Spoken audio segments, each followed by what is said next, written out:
So this is the first of my series called On the Ground. What I'm hoping to do is interview people around the world and get their reactions in terms of what's happening on the ground in their countries.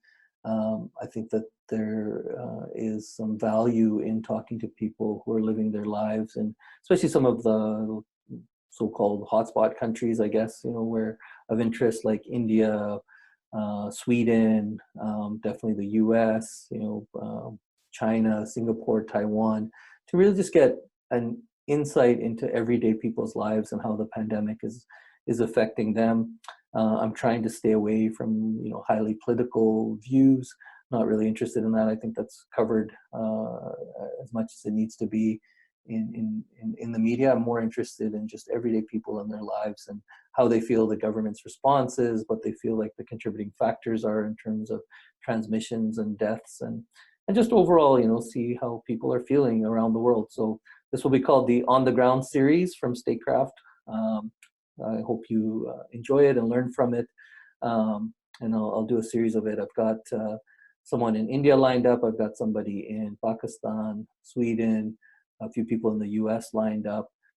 So if you have other suggestions for people that you might know, that'd be great for guests in countries around the world. I'd love to hear from you. You can just email me or drop a comment and let me know who you think would be great.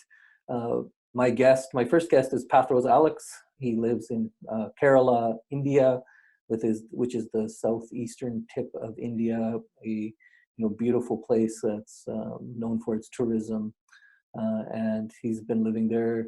I met Pathros a few years ago. He worked with me at one of my companies. Very intelligent,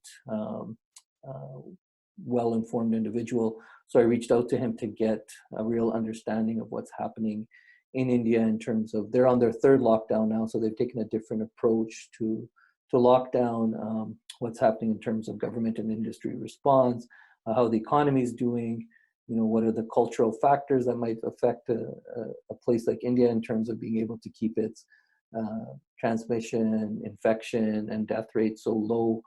So we had a really great conversation, and it'll follow right after this, and hopefully you'll find some value in those insights. I definitely did in talking to Pathros. Thank you.